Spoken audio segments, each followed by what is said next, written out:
Ich möchte gerne anfangen tatsächlich mit Ihrer Perspektive auf diese Konfrontation oder den Konflikt der Ordnungen.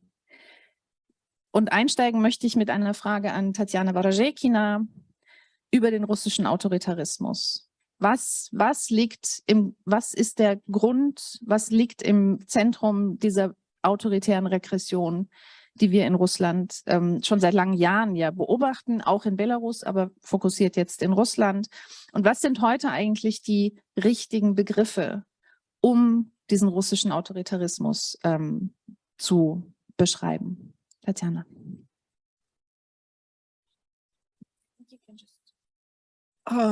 Thank you very much for having invited me here.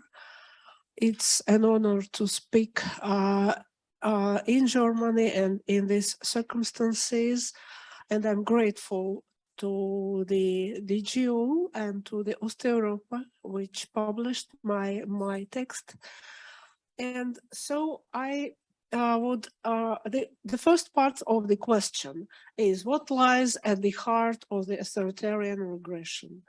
I would reformulate it in a sense that the question which disturbs me during all these 3.5 months of war. How did it happen that one person, overwhelmed with personal and imperial resentment, managed to destroy the post-war order in Europe? And I think answering this question, we should go back and ask ourselves how the liberal democratic order was progressively undermined from the inside and from the outside in Russia. Of course, the main responsibility lies on the Russian society.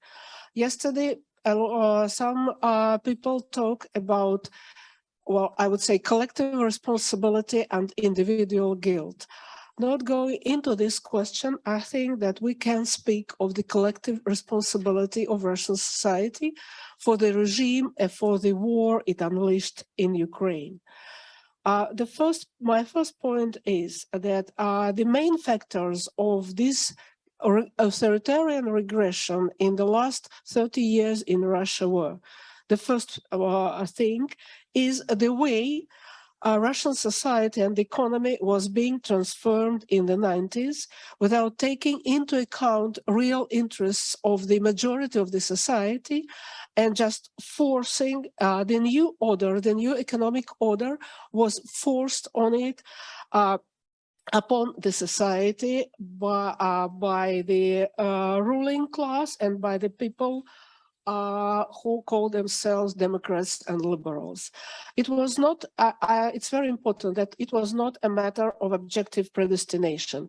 It was the matter of choice, from my point of view, made by those who called themselves Democrats and liberals. They believed that democracy and civil society will emerge and consolidate almost automatically on the basis of market reforms, and they will consider, they considered they need a certain degree of benevolent authoritarianism to carry out these reforms. So this is from the very beginning of Russian democratic transformation, this authoritarian, benevolent authoritarianism was considered as the main force.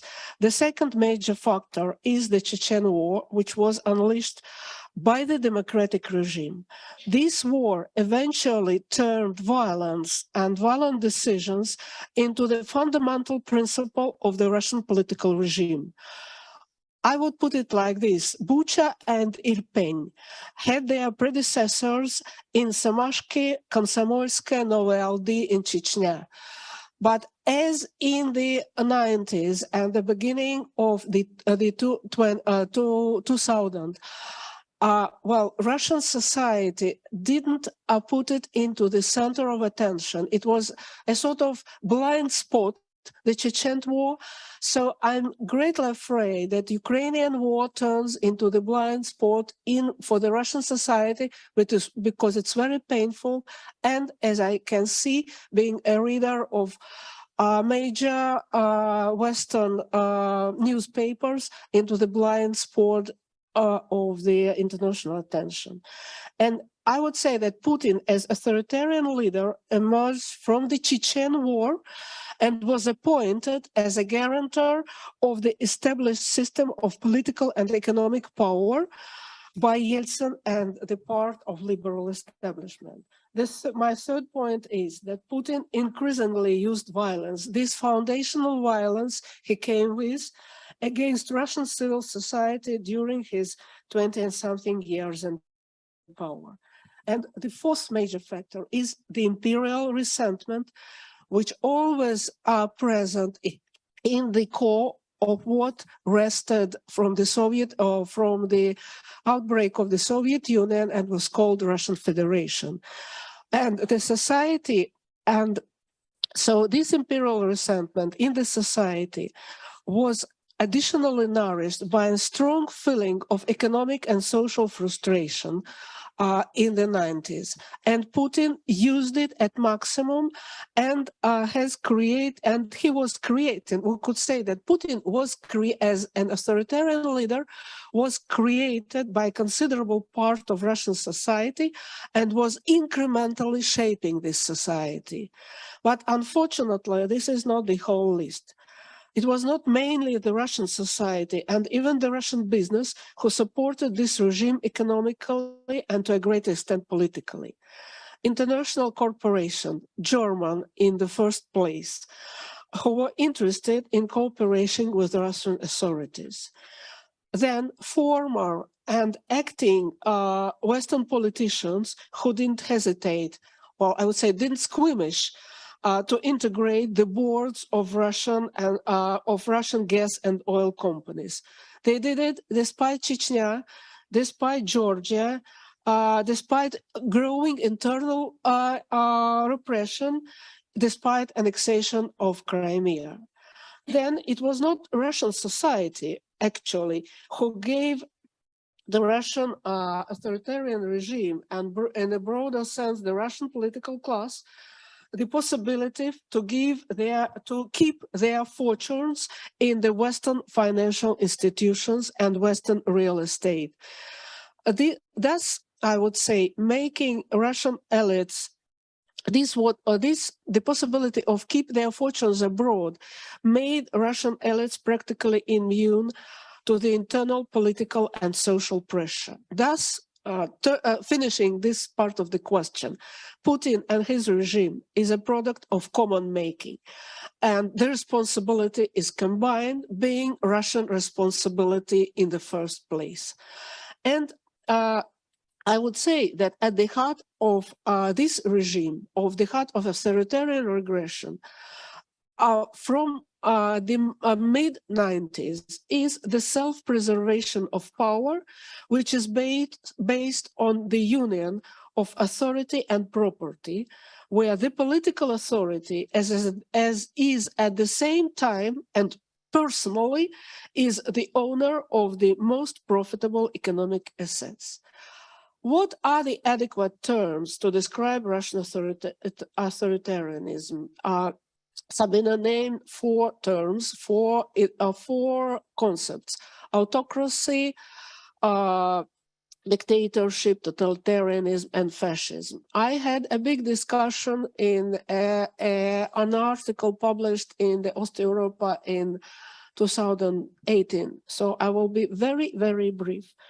From my point of view, Russian regime now is something of any of these concepts. It's autocracy because it's based on the personal power. It's dictatorship because a society is strongly and more violently repressed and even destroyed. It's the most difficult question is totalitarianism. I always argued with a Russian sociologist Lev Gutkov, who is known here. I know that this was a returning totalitarianism. I thought before the Ukrainian war started that using the term totalitarian to the Russian authoritarian regime is sort of banalizing totalitarianism. But I must recognize that the growing totalitarian threats in the evolution of Russian authoritarian regime. And the last point, fascism. I think it's as strong. I think that the argument of Timothy Snyder in his recent publication in the New York Times, his opinion column, is a convincing thing, because when you add to all these authoritarian threats, this kind of a authoritarian consolidation are using the war again, not only against Ukraine, but as he interprets it, as against the whole world, against the Western civilization, as the main mobilizing tool for mobilizing Russian society, is certainly a fascist threat. If we understand under fascism, first of all, Mussolini in Italy. So, but I would say that there is, for me, it's a big problem if they will succeed or not, because the difference between 2014 and 2022 in using the symbols, in 2014, all Moscow was covered with Georgian, how would say, yes, and now it's very, very rare thing. I have thought it once, this Z, which is the symbol of the war. Well, thank you very much. Sorry for... Vielen, vielen Dank. Ja, ich glaube, das war ein sehr wichtiger Einstieg und eine sehr wichtige Charakterisierung des gegenwärtigen politischen Systems in Russland. Und Sie haben gleich auch die internationale Dimension sozusagen mit eingebaut in der Genese, die Sie geschildert haben. Ich denke, das ist eine sehr wichtige Perspektive. Wir kommen zu Nadiia KOVAL und mich würde interessieren, wo Sie die Ukraine heute sehen. Ja, wie unterscheidet sich die Ukraine auch in ihrem Entwicklungspfad im Hinblick auf politische Ordnung von ihren östlichen Nachbarn? Und wie fest, wie irreversibel sind die Prozesse, die in der Ukraine abgelaufen sind seit der Revolution der Würde 2014? Bitte schön. Thank you very much. Thank you to every organizers of the conference for having me here.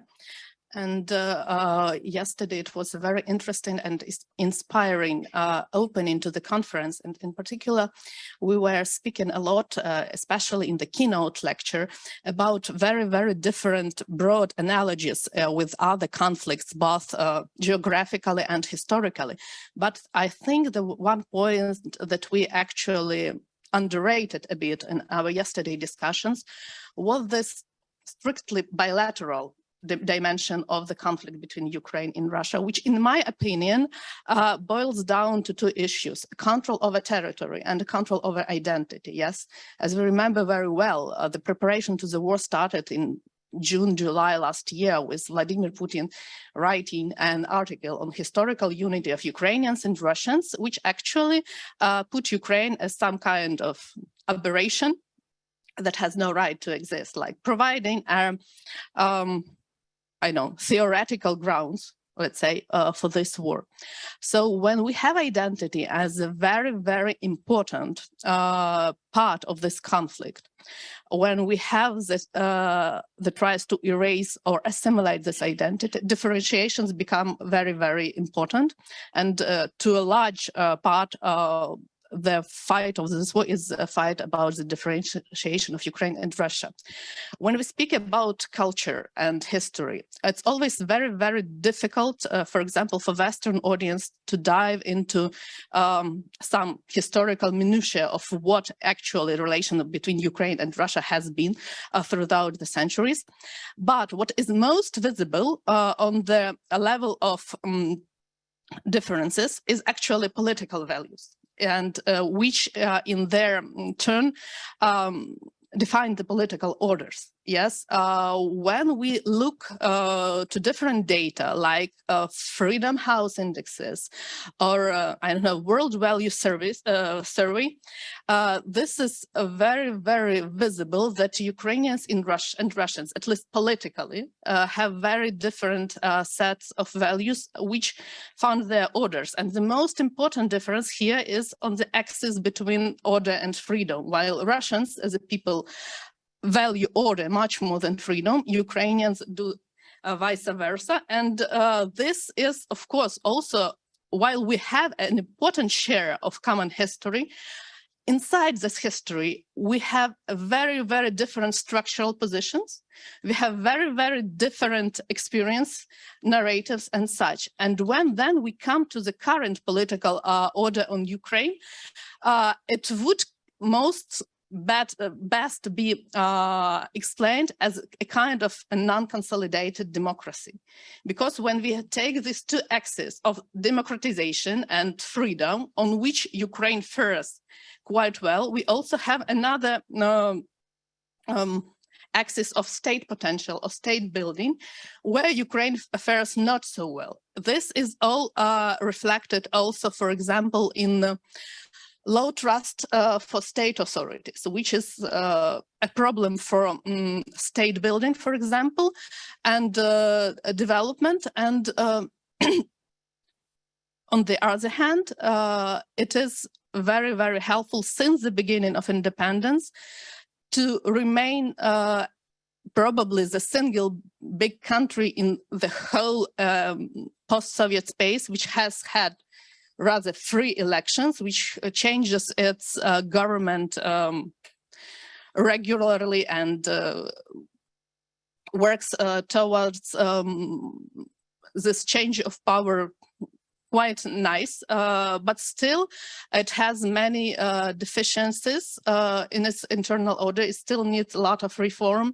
And when we talk about this reform alone that we have had since 2014, which has had both its ups and downs, but still I would rather say that Ukraine is quite progressing.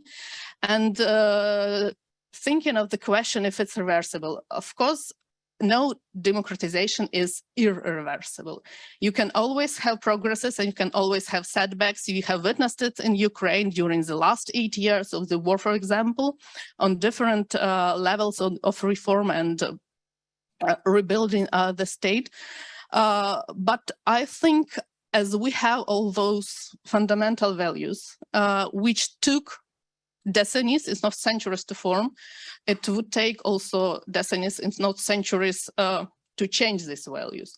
So I think in a short time perspective, I can't see a very important deterioration on the level on the society which supports a certain political structure. Of course, now we have war. Of course, during the war, the decisions are taken in different way. During the war, there are decisions that might be seen like some kind of democracy backsliding, but in a longer perspective, I do stay optimistic. Thank you. Vielen Dank auch für den Optimismus. Das ist gerade von Ihnen besonders wichtig zu hören, glaube ich. Ralf FÜCKS, die Folgen, die Implikationen dieses wachsenden Autoritarismus in Russland, auch in Belarus, für Europa, dazu würde ich gerne von dir Gedanken hören. Und dazu, wie weit die Europäische Union eigentlich in diesen Ordnungskonflikt involviert ist. Vielen Dank. Denn Europa ist, ich glaube, in allen Dimensionen dieses Krieges involviert. Ja, der hat ja dann ganz unterschiedliche Facetten. Er ist ein Kolonialkrieg. Das kommt in der öffentlichen Wahrnehmung ja oft zu kurz, dass dieser Krieg gegen die Ukraine in den langen Linien des russischen Imperialismus steht und Russland niemals den Abschied vollzogen hat von diesem Imperium, also das größte Kolonialreich konnte sich sogar in seiner Ausdehnung mit Großbritannien messen. Man hat nie und sagen, der Prozess der Dekolonisierung, der 1990, 91 begonnen hat, ist eben nie abgeschlossen worden. Und Sie haben schon zitiert den berühmt-berüchtigten Essay von Putin, Russen und Ukrainer, in der der Ukraine ihre nationale Eigenständigkeit schlicht abspricht. Ja, also das ist und die Ukraine war eigentlich schon immer das Kronjuwel, neben Sibirien, muss man sagen, das Kronjuwel des Imperiums. Und wenn man versucht, dieses Imperium zu restaurieren, dann ist es ziemlich folgerichtig, dass die Ukraine, ich sage das jetzt hier bewusst, heim ins Reich geholt werden muss. Also das ist die erste Dimension. Die zweite ist ein geopolitischer Krieg. Auch das ist schon von Tatiana kurz zitiert worden. Sowohl in der Kriegsrede Putins am 24. Februar, die nachzulesen sich wirklich lohnt. Ich kann das leider nur in der englischen Übersetzung. Wie in der täglichen Propaganda im russischen Staatsfernsehen wird ja gar kein Hehl daraus gemacht, dass dieser Krieg gegen die Ukraine Teil eines sehr viel umfassenden Kriegs gegen den Westen ist. Also es geht um den Umsturz dessen, was man vornehm Global Liberal Order nennen kann, was aber aus der Perspektive Russlands, übrigens auch Chinas, identisch ist mit der Hegemonie des Westens. Und deshalb sollte man auch nie glauben, dass Putin sich zufrieden geben wird mit einem Viertel oder einem Drittel der Ukraine. Das sind sehr viel weiter gesteckte Ziele. Und er hat sie ja auch sehr offen formuliert in diesem berühmten Brief Ende 2021 nach Washington. Und es ist ja auch kennzeichnend, dass er diese Forderungen für eine Neuordnung Europas nicht nach Brüssel, Paris oder Berlin geschickt hat, sondern nach Washington.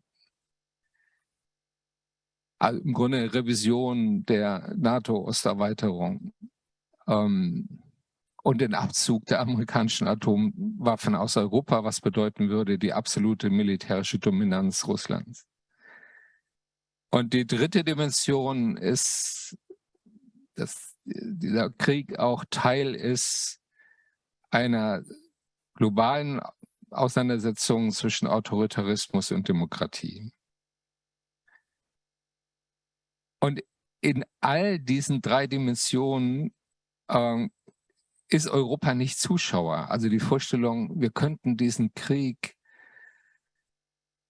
regionalisieren, ihn zu einem regionalen Ereignis eindämmen, ist meines Erachtens vollkommen illusionär und eine völlige Fehlinterpretation dessen, was da stattfindet. Der Begriff Zeitenwende ist schon angemessen. Ich glaube tatsächlich, dass es sich um eine tiefe Zäsur handelt, allerdings eben keine, die aus heiterem Himmel kam, keine, die abrupt sich vollzogen hat. Die Stichworte hier sind auch schon genannt worden. Georgien, Krim. Ich würde auch noch den Syrienkrieg einbeziehen, der sowas wie ein Probegalopp war für Russland, für das, was jetzt in der Ukraine stattfindet, auch eine militärische Vorübung. Aber mit diesem Krieg ist jetzt definitiv diese Post-Cold War-Ordnung unter den Trümmern des Krieges begraben.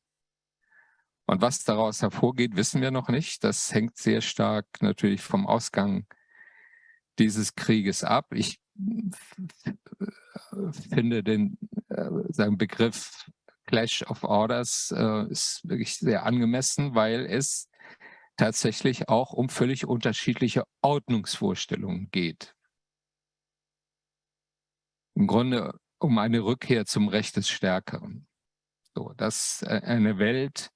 Putin hat ja jetzt nochmal in diesem merkwürdigen sein Gespräch mit den Start-up-Leuten in Moskau nochmal sagen, sein Verständnis von Souveränität. Ja, es gibt wenige souveräne Staaten, im Karl-Schmidtchen-Sinn souverän. Die verfügen über den Ausnahmezustand. Die sind an keine Regeln gebunden. Die können handeln, wie sie wollen. Und dann gibt es abhängige Staaten, die eben nicht souverän sind und die dominiert werden von diesen großen souveränen Mächten. Das ist im Grunde eine hobbesianische Vorstellung der internationalen Ordnung, die er da vertritt. Und vielleicht noch ein letzter Punkt, um nochmal zu unterstreichen, dass es eben kein regionales Ereignis ist. Es ist in Deutschland wenig wahrgenommen worden, dass China jetzt im Windschatten des russischen Krieges gegen die Ukraine die Souveränität und die Jurisdiktion über die Straße von Taiwan reklamiert hat. Das heißt, China beansprucht nicht weniger als die Kontrolle nicht nur über den Seeverkehr zu Taiwan, sondern über eine der wichtigsten Schifffahrtsstraßen, sagen, in Ostasien. Und insofern ist, glaube ich, dieser Krieg in der Ukraine auch eine Bewährungsprobe für die Handlungsfähigkeit und Standhaftigkeit des Westens. Ja, sagen, Putin spekuliert darauf, dass der Westen klein beigibt. Ja, dass wir nicht das Stehvermögen haben, die Ukraine so lange und so massiv zu unterstützen, dass sie in der Lage ist, diesen Krieg zu gewinnen. Und wenn das eintritt, dann hat das aus meiner Sicht globale Folgen. Dann landen wir tatsächlich in einer anderen Welt. Ja, vielen Dank. Also ich nehme mit als wichtigsten Gedanken, dass es unmöglich ist, diesen Krieg tatsächlich zu regionalisieren oder auf diese beiden Länder zu beschränken. Und du hast ja jetzt schon beschrieben, wie er sozusagen sich fortsetzt in die Kapillaren des internationalen Systems. Und deswegen möchte ich in der zweiten Runde das aufnehmen und nochmal den Blick wirklich genau richten auf den Zusammenhang zwischen innerer Ordnung und Außenpolitik, äußerer Ordnung. Und hier würde ich gerne mit Nadiia KOVAL beginnen und Sie bitten, dass Sie nochmal mit uns teilen, wie Sie diese Verbindung im Hinblick auf die Ukraine, auch gerade vor dem Hintergrund Ihrer eigenen Arbeit über Außen- und Sicherheitspolitik und die Beziehungen der Ukraine zur Europäischen Union, wie sehen Sie diesen Zusammenhang und wie hat er sich entwickelt in den letzten Jahren?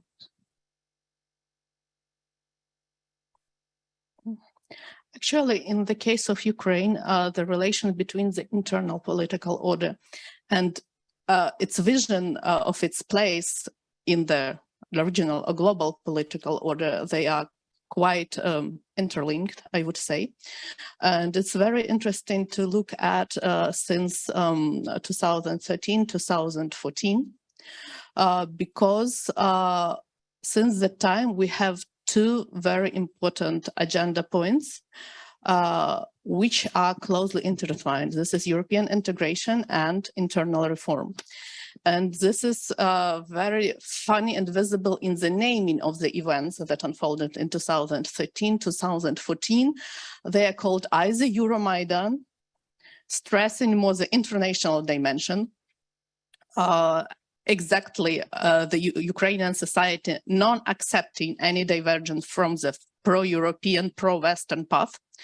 And another name for the same events is Revolution of Dignity, which actually underlines Ukraine's resistance to the crony oligarchs, to the inefficient institutions, to everything that should be rebuilt and remastered, actually to become a state which it aspires. And it also was very interesting and very visible in 2014, 2015, how this naming changed.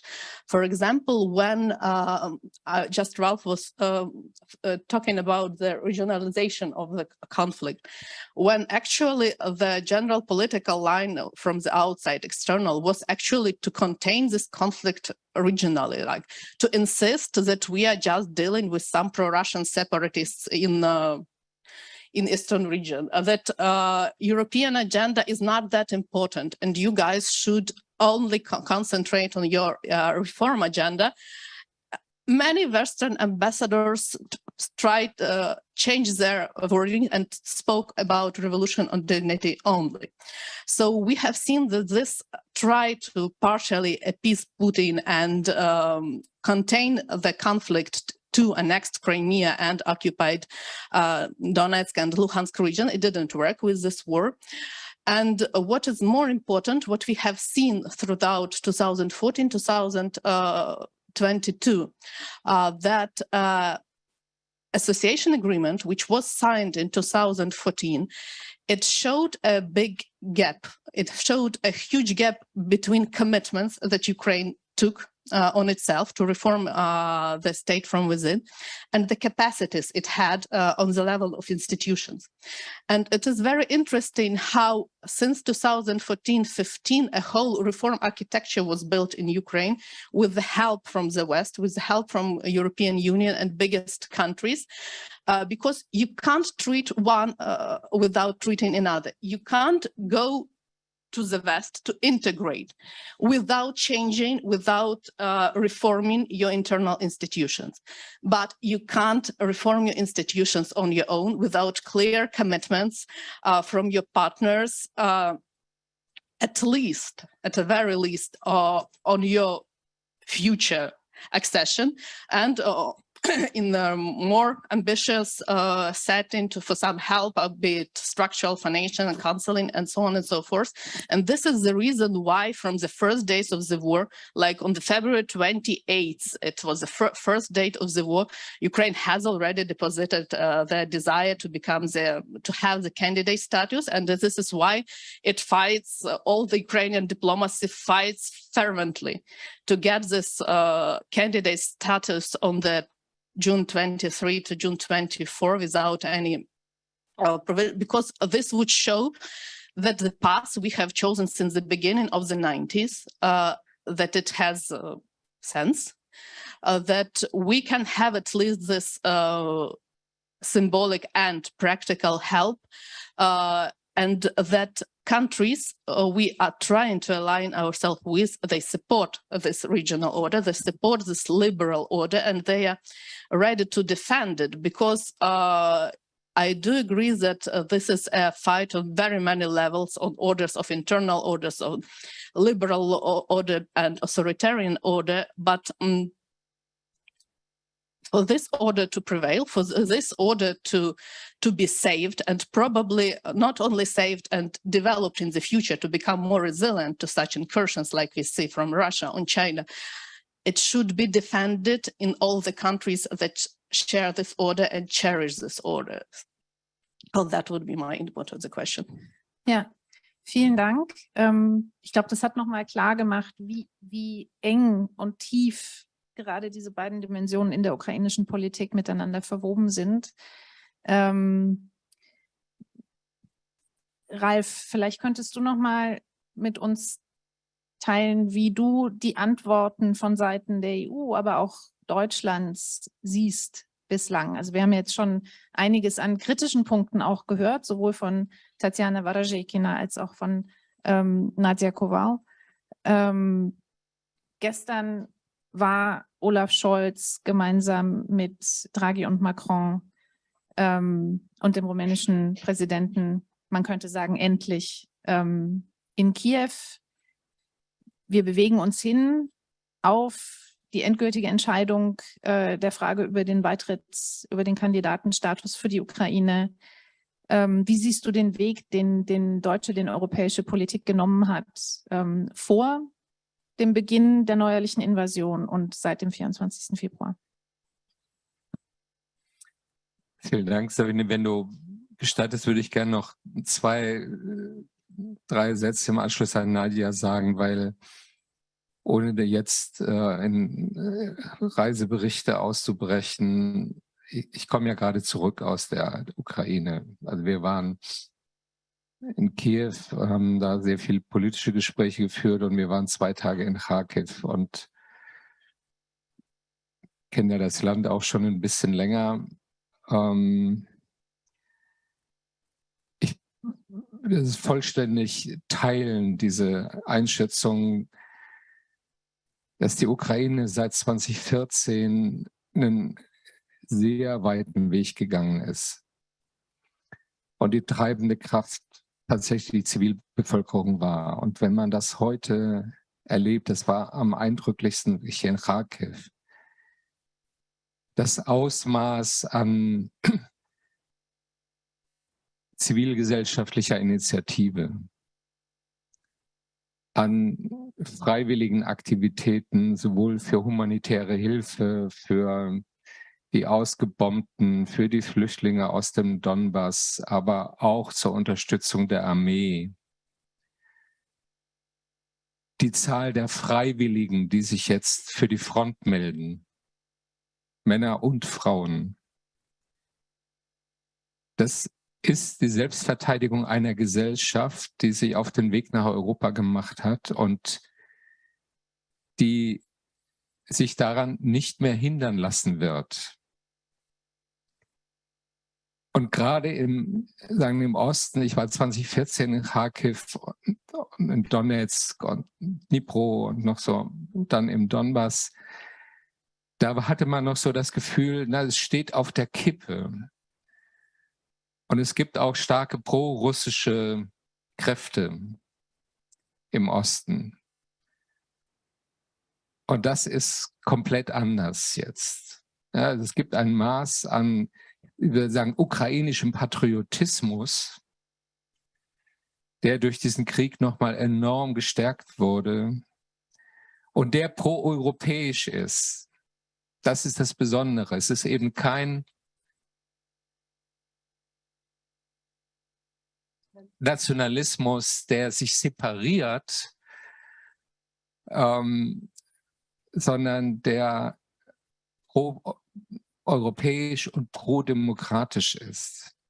Und der sich deshalb auch grundlegend unterscheidet vom großrussischen Nationalismus. Ja, das ist eine völlig andere Qualität, über die wir hier reden.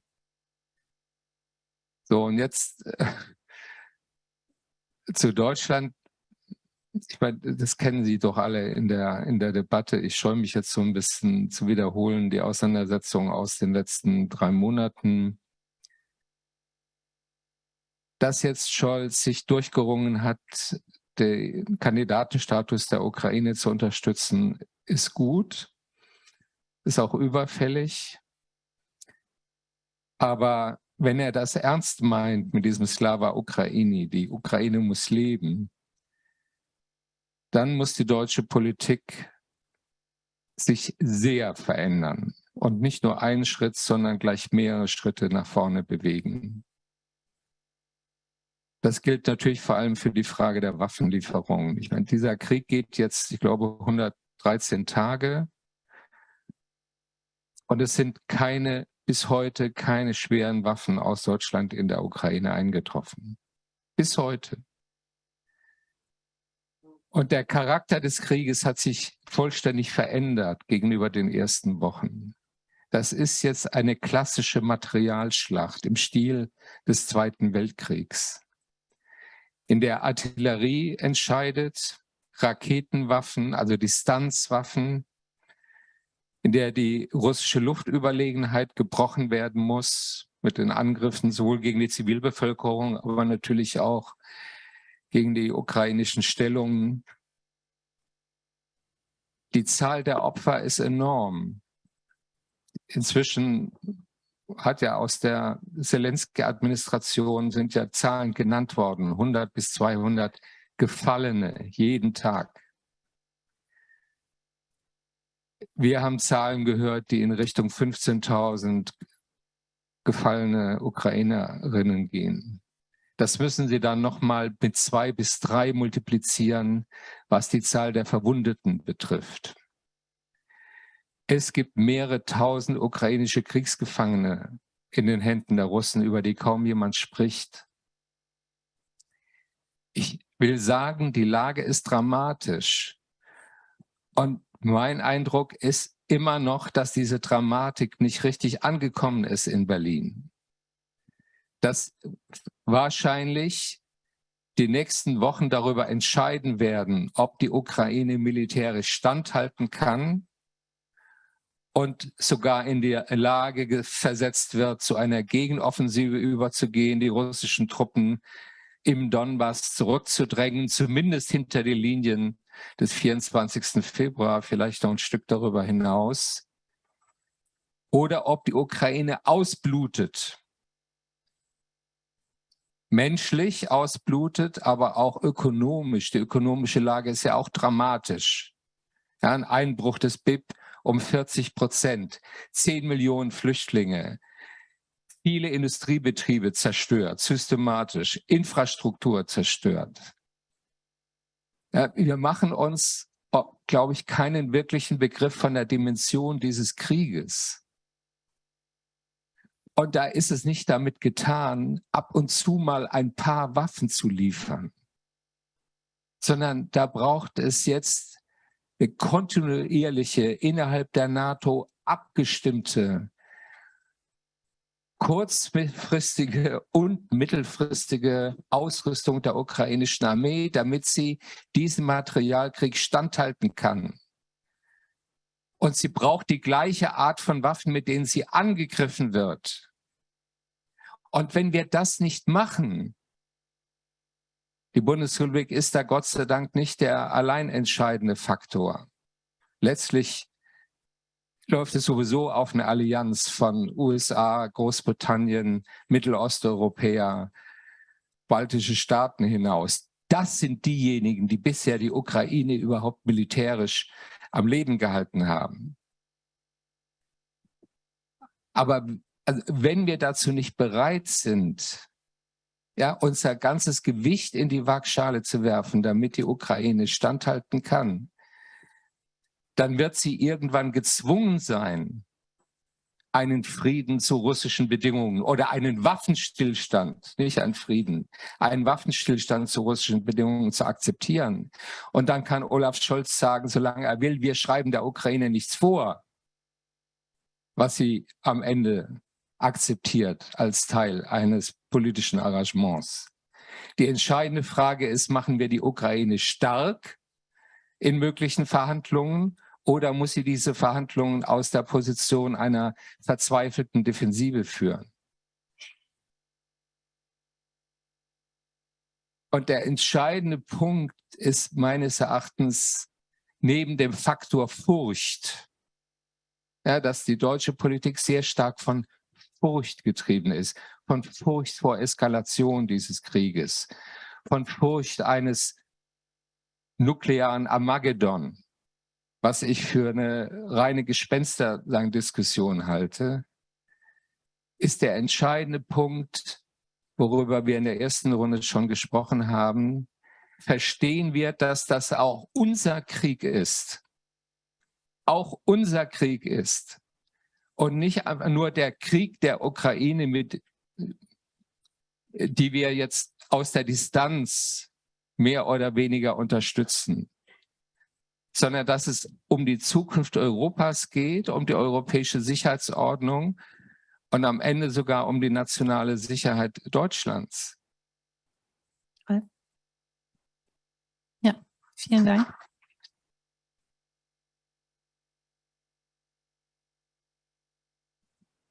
Ich glaube, das hat jetzt nochmal ganz gut die Diskussion zusammengefasst, die wir auch in der ersten Runde schon hatten. Wir haben gesprochen über den Wertekonflikt, über den Ordnungskonflikt, darüber, dass sich das nicht begrenzen und regionalisieren lässt, dass es tatsächlich ein Krieg ist, der Europa als Ganzes, der uns alle betrifft, diese Aggression. Und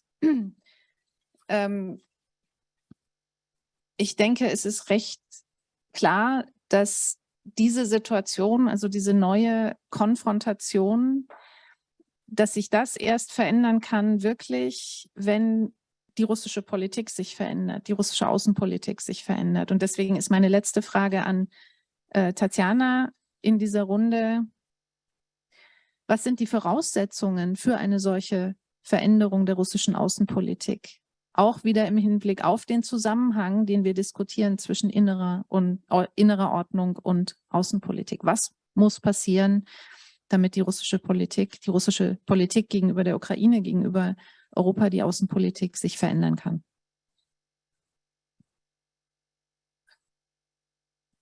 Thank you. I would, for saving time, I will just enumerate these factors. The first one is democratization. In two senses. The main is the real division of powers. I won't enter into discussion, but it is possible. Russia is not a strange place which rejects it naturally or objectively. It's not the case. We could do it when we had the window of opportunity in 91, 93, but we didn't. And especially independent courts. This is the crucial point of the political system which will change international policy. The second very important factor is real federalism.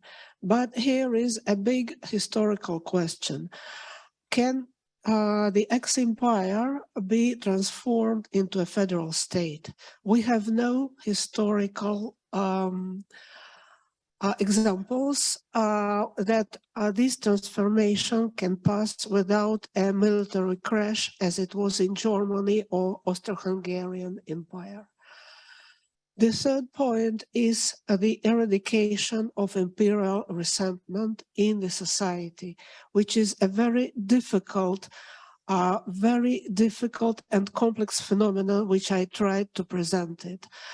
I would give you just one example. At the end of the 90s, in 98, I asked the British ex-Prime Minister, John Major, who was visiting the Moscow School of Social and Economic Studies, and he was giving a speech, and I asked him, when did the imperial aches finish in Britain?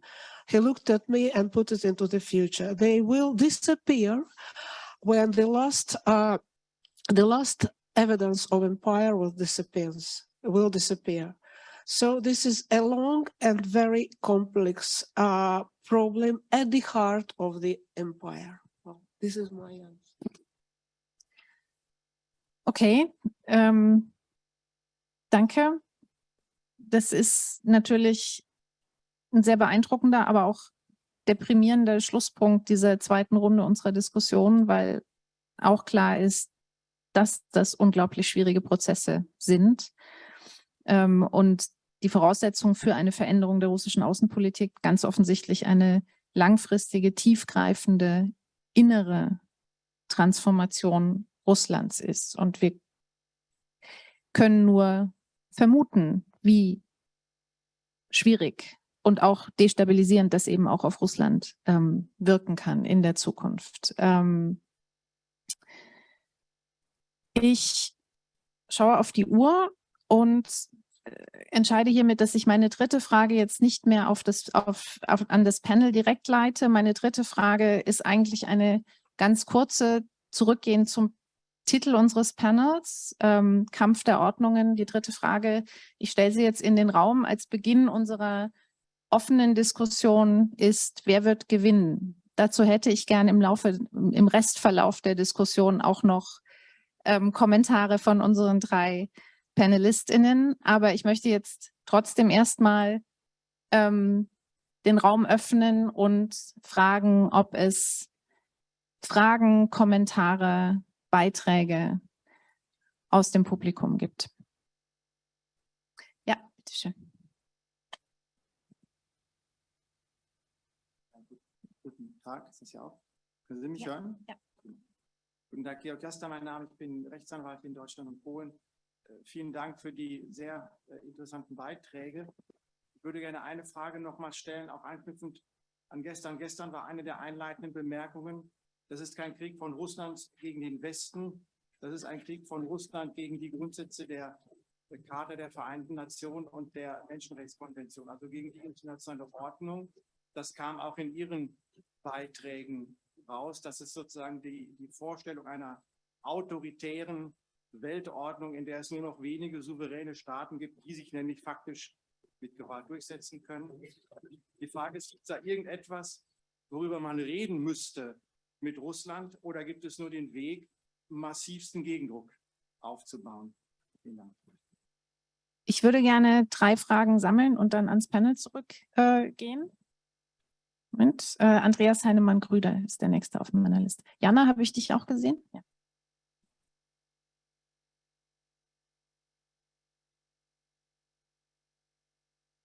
Ich stelle mir die Frage, was sind eigentlich die Implikationen des Gesagten? Ukrainischer Krieg, wird ein europäischer Krieg, wir haben eine globale Auseinandersetzung, Sieg oder Niederlage. Trotzdem wird ja mal vor Analogien gewarnt, aber es erinnert ein bisschen an den komischen Krieg 1939. Wir sagen ja, oberste Priorität der westlichen Politik ist keine direkte militärische Konfrontation mit Russland. Alles ist diesem Primat untergeordnet, dem Ohne-mich-Primat. Das heißt, wenn wir auf der einen Seite sagen, es ist eigentlich eine Auseinandersetzung auf Leben und Tod, es geht um Sieg oder Niederlage, dann ist die entscheidende Frage, orientieren wir uns eigentlich noch darauf, dass wir doch einen realistischen Frieden mit Putin finden, oder sagen wir, das ultimative Ziel ist kein Frieden mit Putin. Das heißt, das Ziel der westlichen Politik muss sein, alles dafür zu tun, dass sein Regime stürzt. Also sind wir uns der Konsequenzen eigentlich dessen, was hier an Faschismus, Totalitarismus, Autokratie, Unterminierung internationaler Ordnung und so weiter gesagt wird, sind wir uns dessen bewusst? Oder orientieren wir uns letztlich doch auf dieses alte Paradigma, Abschreckung, vielleicht Eindämmung, aber kein Rollback?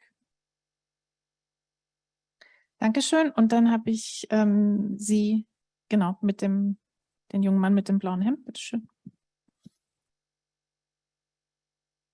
Ich bin Felix Riefer. Frau Pötzke, nicht nur Frauen sind zu klein für das Mikrofon. Ich bin Felix. Dankeschön. Ja, genau. Ich bin Felix Riefer, hatte zur russischen Außenpolitik promoviert und ich wollte vielleicht so eine Verknüpfung zu dem, was gestern noch angedeutet worden ist, mit ins Gespräch reinwerfen, und zwar diese Fragen des globalen Südens und grundsätzlich der Staaten, die eigentlich nicht mitgemacht haben sozusagen oder nicht richtig mitgemacht haben bei der Unterstützung der Eindämmung sozusagen Russlands international. Und zwar berücksichtigen wir eigentlich genug, dass letztlich Russland eigentlich als so eine kleine Wirtschaft trotzdem diese Struktur in den internationalen Beziehungen einer globalen Supermacht nach wie vor hat und eben auch nutzt. Zumindest nutzt vor allen Dingen sozusagen in der Vorgabe der Interpretationsrahmen. Und ich glaube, wenn man das so ein bisschen angehen würde, würde man viel stärker Indien, vielleicht auch die Staaten Afrikas, Asiens, Lateinamerikas auch sozusagen mit ins Boot reinholen können. Vielen Dank. Das war deine Frage. Dann überleg dir für die nächste Runde eine andere Frage und ich gehe zurück ins Panel. Ich lasse dich auf der Liste. Okay, wir steigen ein mit ganz schön tiefgreifenden Fragen, aber ich glaube, das ist hervorragend, weil diese Fragen im Grunde genommen die Dilemmata der westlichen Politik hervorragend umreißen. Wer möchte anfangen? Nadiia oder Tatiana? Ja? Ja. Oh, well, thank you very much for the questions. They are, well, as we can understand, they have very difficult answers. Well, I will try to be simple. My first point is that the term watershed, which was used yesterday and Ralf used it today, is very important. But is it really a watershed or a civilizational crisis which we actually watch?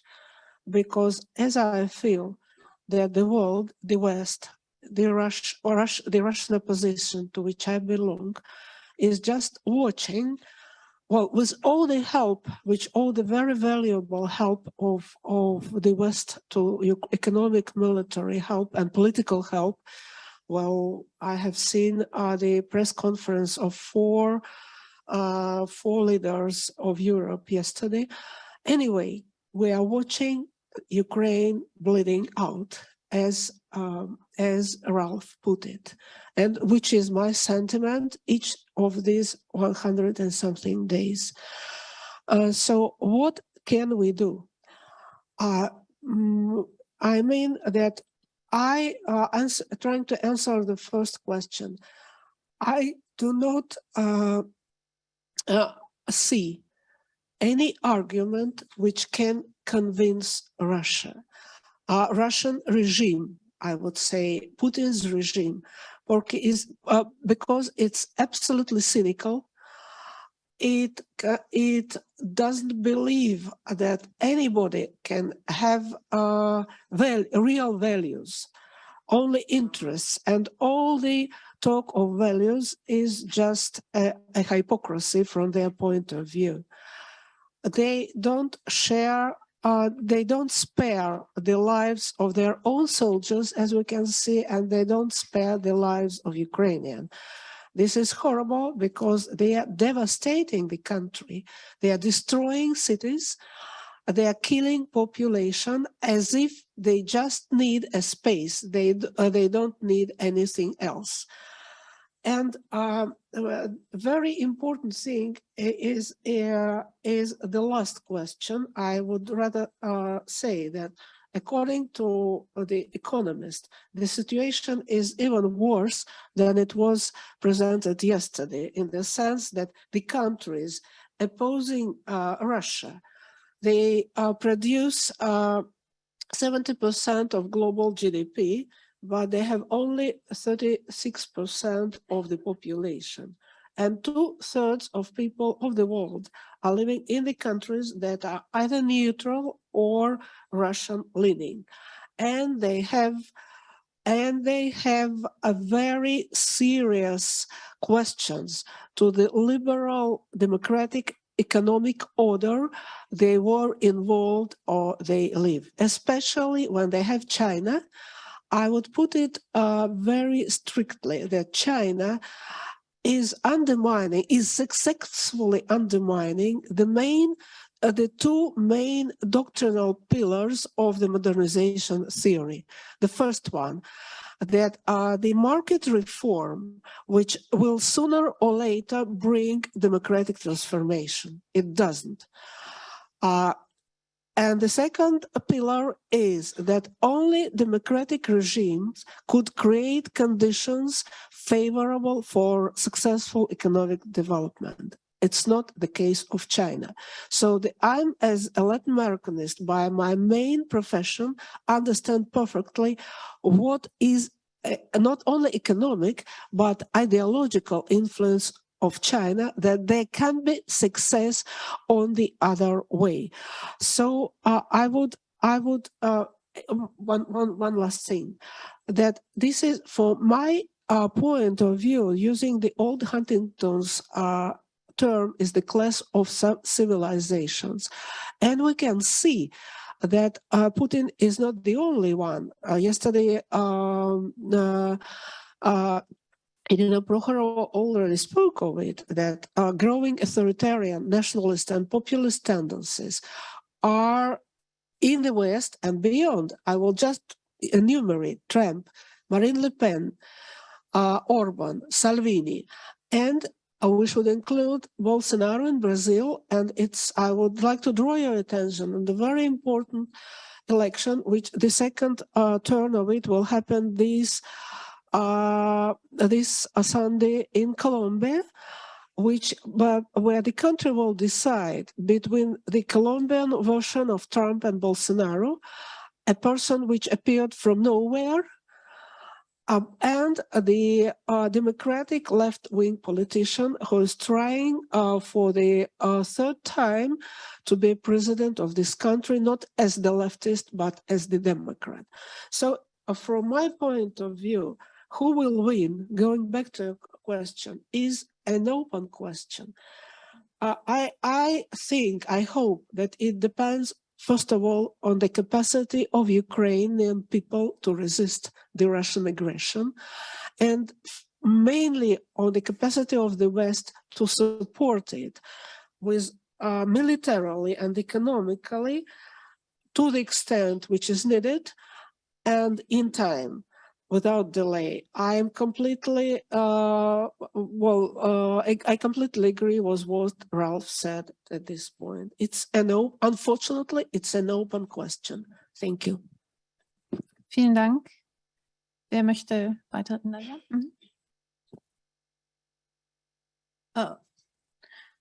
I just hope I understood all the questions correctly because of translation. So I have two comments. I would combine two first questions into one.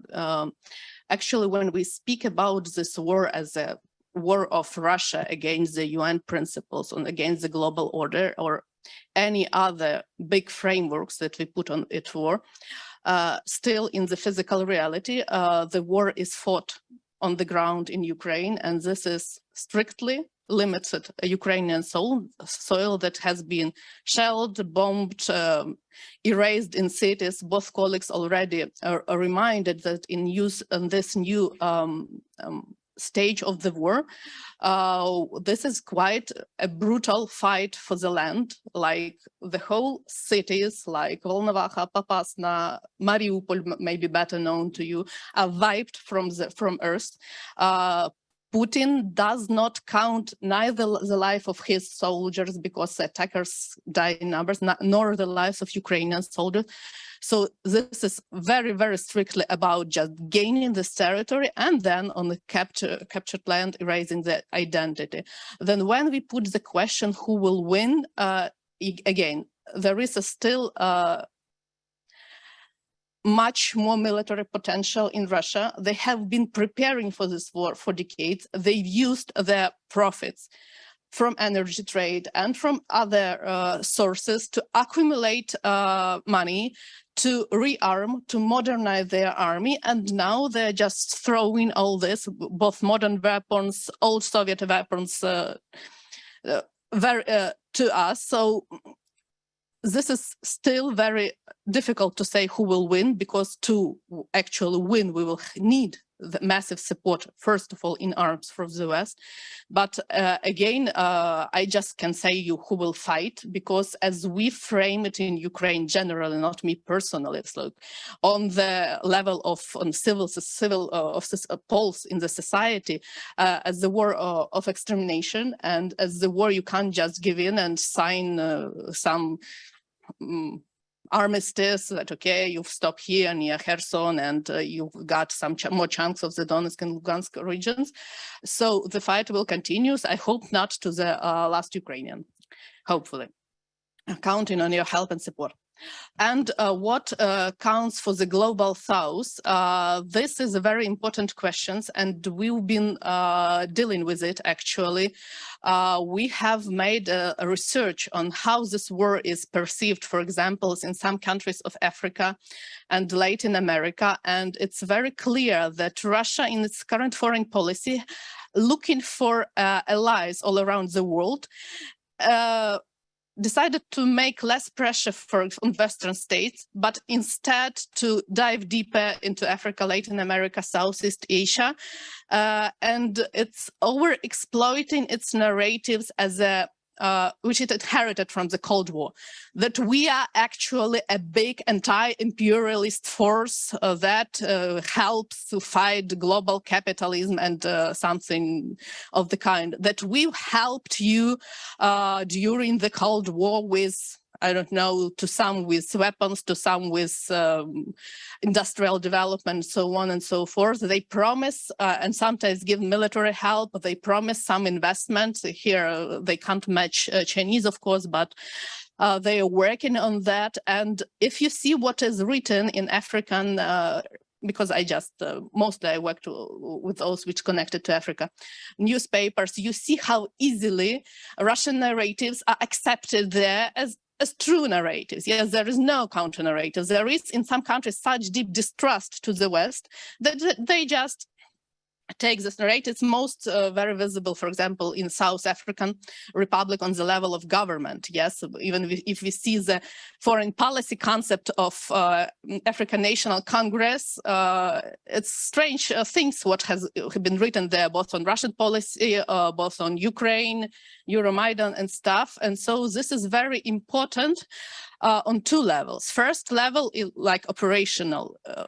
It is important, of course, to counter Russian propaganda, to explain, for example, when Soviet Union was helping in this or other way to the countries of Global South, this was not only about Russians. For example, a lot of Ukrainian specialists were building plants, receiving Ukrainian students, and so on and so forth. On the other level, it's important to talk to people that while pretending to be an anti-imperialist power, actually now Russia is an imperialist and colonial power, just under other name. And it never helps that one colonialism is a bit better than the other. Yes, it might be political opportunism, but it doesn't work in longer term. And there is, of course, many common things between countries of the Global South and Ukraine. When they fight for the memorizing colonizers in their countries and universities, and Ukrainians fight against Lenin in their cities, for example, this could be compared. But this is one level. And the second level, which is more difficult and more important, is this is actually speaks to the future of the liberal order. We need to work together with the society to make this order more just, more inclusive, to make it less full with resentment against old colonial powers, and to build to prove to them that supporting liberal order and supporting this way of life could also be beneficial to them. And standing on the side of authoritarian powers like China and Russia would be catastrophe in the long term. Thank you. Vielen Dank. Ich glaube, besser hätte man die Verbindung Ost-West, Nord-Süd und auch nochmal den Rückgriff auf die Narrative, über die wir ja gestern Abend auch diskutiert haben, nicht machen können. Ja. Eine total spannende Diskussion, weil es verschiedenen Facetten, mit dem Punkt an, den Nadiia gemacht hat, es ist tatsächlich ja paradox und verblüffend, wie stark es Russland immer noch gelingt, einen Kolonialkrieg, den sie gegen die Ukraine führen, als Teil eines großen antiimperialistischen Kampfes darzustellen. Ja, also anzuknüpfen, politisch und auch emotional, ja, an die antiimperialistischen, antikolonialen Sentiments, sagen, in der dritten Welt. An der Amerikanismus sowieso, der ja unheimlich tief sitzt in vielen postkolonialen Regionen. Und dieses Narrativ, das gilt es zu zerstören. Ich glaube, dass es nicht nur eine Frage von Aufklärung ist über den Charakter dieses Krieges, sondern dass wir sehr stark gegenüber diesen Blockfreien in den Vordergrund stellen sollten, dass das eine Auseinandersetzung um die regelbasierte internationale Ordnung ist, um das Völkerrecht und im Kern um das Verbot des Aggressionskriegs. Da gibt es allerdings ein Glaubwürdigkeitsproblem des Westens. Ja, der Irakkrieg war auch in dieser Hinsicht Büchse der Pandora, die von den USA aufgemacht worden ist und ihren Verbündeten damals. Und nicht nur der, selbst der Attentismus des Westens im Syrienkrieg. Ja, zu sagen, wirklich eine unglaubliche humanitäre Katastrophe, Kriegsverbrechen großen Stils im Grunde toleriert worden sind vom Westen, hat natürlich nicht dazu beigetragen, die USA und Europa als Garanten einer regelbasierten internationalen Ordnung wahrzunehmen. Aber darum geht es im Kern und dafür braucht es auch eine Selbstverpflichtung des Westens, sich an diese Regeln zu halten. Das muss Teil der Kommunikation sein. Ich glaube, das ist wirklich ein Schlüssel, wenn man auf Länder wie Südafrika oder auch sagen Indien schaut, was ist deren Interesse? Ja, die haben tatsächlich Interesse daran, dass das Völkerrecht als Zivilisierung der internationalen Beziehungen nicht über Bord geworfen wird und dass es ein Mindestmaß von Schutz gibt gegenüber der Gewalt des Stärkeren und so. Ja. Gilt für kleinere Staaten erst recht. Zweiter Punkt, Systemkonkurrenz, worauf Tatiana abgehoben hat am Beispiel Chinas. Ich glaube oder ich bin überzeugt, dass dieser neue Systemkonflikt, der hat natürlich eine militärische Dimension. Ja, der braucht westliche militärische Stärke, die zumindest als Abschreckung fungieren kann. Aber letztlich wird er meines Erachtens entschieden viel stärker über Output-Legitimation, über Performance von Systemen. Und das heißt, die liberalen Demokratien müssen ihre Attraktivität, ihre Leistungsfähigkeit, auch ihre ökonomische Dynamik, ihre Innovationsfähigkeit stärken. Sie müssen sozial inklusiver werden. Ja, das ist ein Problem der letzten 20, 30 Jahre, dass wirtschaftliches Wachstum als Folge von Globalisierung und technischer Innovation sozial sehr stark zu Polarisierung in unseren Gesellschaften geführt hat. Wir weniger inklusiv geworden sind. Also das ist eine Hausaufgabe für die westlichen Demokratien. Wir müssen unser eigenes Haus in Ordnung bringen, wenn wir international in dieser Auseinandersetzung bestehen wollen. Und zum Schluss die schwierigste aller Fragen, das war die zweite. Was ist eigentlich unser Ziel in diesem Krieg? Ja, wir haben vorher schon darüber gesprochen, dass diese Aussage von Kanzler Scholz, die er immer wieder wiederholt, wir sind nicht Kriegspartei und wollen es nicht werden, eigentlich nicht die Realität reflektiert. Ja, wenn wir diesen Krieg als einen begreifen, der gegen die europäische Ordnung geführt wird, gegen den Westen geführt wird, der nicht in der Ukraine enden wird, dann sind wir Kriegspartei. Und das Kunststück ist, das als unsere Sache zu begreifen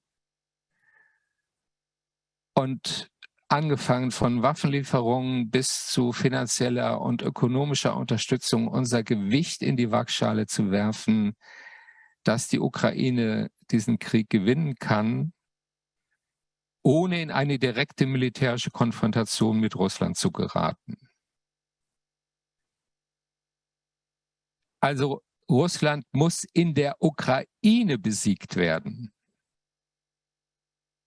Aber im Unterschied natürlich zum Zweiten Weltkrieg gibt es keine ernsthafte Option, das russische Regime militärisch niederzuwerfen, weil es Atommacht ist. Das macht einen Unterschied um das Ganze. Ja, Russland kann nicht militärisch niedergeworfen, also das Regime kann nicht militärisch niedergeworfen werden, wie das mit dem Nationalsozialismus und der faschistischen Koalition im Zweiten Weltkrieg der Fall war. Aber es kann in der Ukraine besiegt werden. Und das ist ein Schlüssel dafür, dass wir Russland den Abschied vom Imperium nicht ersparen können. Das ist ein zentraler Punkt. Ja, akzeptieren wir, dass Russland nicht anders existieren kann, denn als Imperium? Oder verstehen wir diesen Krieg auch als eine Auseinandersetzung darum, dass Russland sich verwandeln muss von einem Imperium in einen Nationalstaat. Möglichst in einen föderalen Nationalstaat, aber das ist eine innerrussische Angelegenheit. Um mich mal aufs Glatteis zu wagen, ich bin mir nicht sicher, ob wir bei diesem Krieg in der Ukraine nicht an einen Punkt kommen, wo es eine Coalition of the Willing braucht, die auch bereit sind, mit Truppen einzugreifen. Das würde ich auch nicht ausschließen. Und das bedeutet keinen Automatismus, dass das dann zu einer finalen militärischen Auseinandersetzung zwischen Russland und der NATO führen würde, bis hin zum Einsatz von Atomwaffen.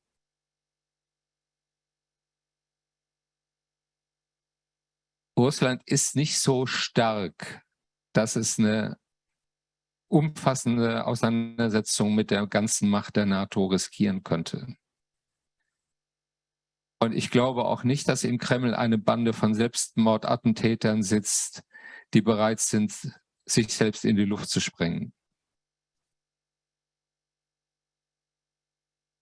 Der entscheidende Punkt ist, dass wir diese Entschlossenheit signalisieren, die Freiheit, die Unabhängigkeit und die territoriale Integrität der Ukraine zu verteidigen und alles zu tun, was dafür nötig ist.